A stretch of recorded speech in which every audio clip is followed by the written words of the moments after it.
Hello అందరికీ ఈరోజు Sunday special egg pulao. ఎందుకో ఈరోజు చికెన్ అస్సలు తినాలనిపించలేదు, అందుకే స్పైసీగా ఎగ్ పులావ్ తినాలనిపించి ఎగ్ పులావ్ చేశాను. అండ్ చేస్తున్నా కదా, ఎలాగో మన యూట్యూబ్ ఛానల్లో కూడా ఈ రెసిపీ లేదు అని చెప్పి పోస్ట్ చేశాను. అండ్ నిజంగా చాలా టేస్టీగా వచ్చింది.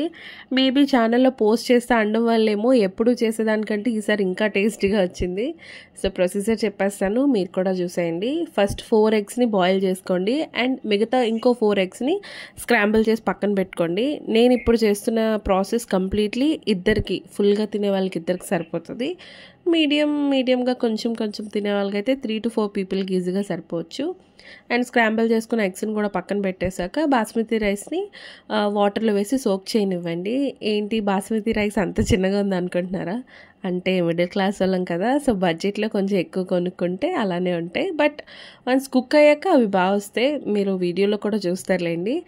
అండ్ బాస్మతి రైస్ సోక్ చేసుకున్నాక ఆనియన్స్ని టొమాటోస్ని బాగా చాప్ చేసేసుకోండి. అండ్ గ్రీన్ చిల్లీస్ని కూడా మీ స్పైస్కి తగ్గట్టు చిల్లీస్ని తీసుకోండి. నేను ఎక్కడైతే ఒక 4 వరకు తీసుకున్నాను. అండ్ అవి చాప్ చేసి పక్కన పెట్టేసుకున్నాక ఒక ప్రెషర్ కుక్కర్లో కొంచెం ఆయిల్ అండ్ కొంచెం గీ కూడా వేయండి. అండ్ వేసిన వెంటనే మన ఆనియన్స్ని అండ్ గ్రీన్ చిల్లీస్ని బాగా సాటే అవనివ్వండి. ఆనియన్స్ బ్రౌన్ కలర్లో వస్తాయి కదా, వచ్చిన వెంటనే హోల్ గరం మసాలా లైక్ బిర్యానీ ఆకు, చెక్క, లవంగ, ఇలాచీ అండ్ మరాఠీ మొగ్గ అన్నీ వేసి బాగా ఫ్రై అయ్యాక ఫ్రెష్గా దంచుకున్న అల్లం వెల్లుల్లి పేస్ట్ని వేయండి. ప్యాకేజ్డ్ అయితే అస్సలు యూజ్ చేయకండి, బాగోదు. బెటర్ అప్పటికప్పుడు గ్రైండ్ చేసుకున్న అల్లం వెల్లుల్లి పేస్ట్ కూడా వేసేసి అది బాగా పచ్చివాసన అంతా పోయాక వేగుతుంది కదా, అప్పుడు కట్ చేసుకున్న టొమాటోస్ని కూడా వేసి మూత పెట్టి కాసేపు మగ్గనివ్వండి. టొమాటోస్ బాగా మషిగా అయిపోతాయి, మెత్తగా అయిపోతాయి కదా, అప్పుడు కొంచెం పెరుగు యాడ్ చేసుకోండి. పెరుగు కూడా కొంచెం బాగా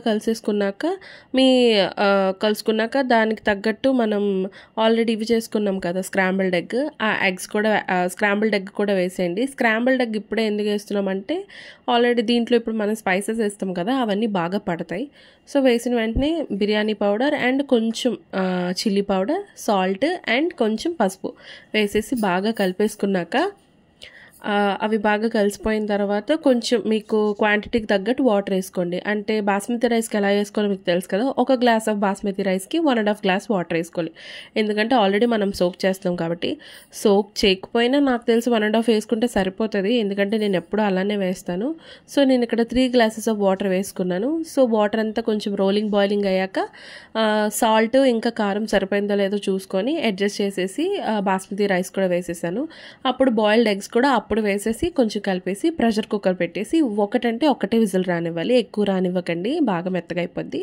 ఒకటే విజిల్ వచ్చాక అంతే, యమ్మీ పులావ్ రెడీ అయిపోతుంది. మీకు నేను ప్లేట్లో కూడా లాస్ట్లో పెట్టి చూపిస్తా, ఎంత పొడిగా చాలా టేస్టీగా వస్తుంది. మీరు కూడా ఒకసారి ట్రై చేయండి, డెఫినెట్లీ నచ్చుతుంది. అండ్ ప్లీజ్ నా వీడియోస్ని లైక్ చేయండి, షేర్ చేయండి, ఫాలో కొట్టండి అండ్ సబ్స్క్రైబ్ చేసుకోండి.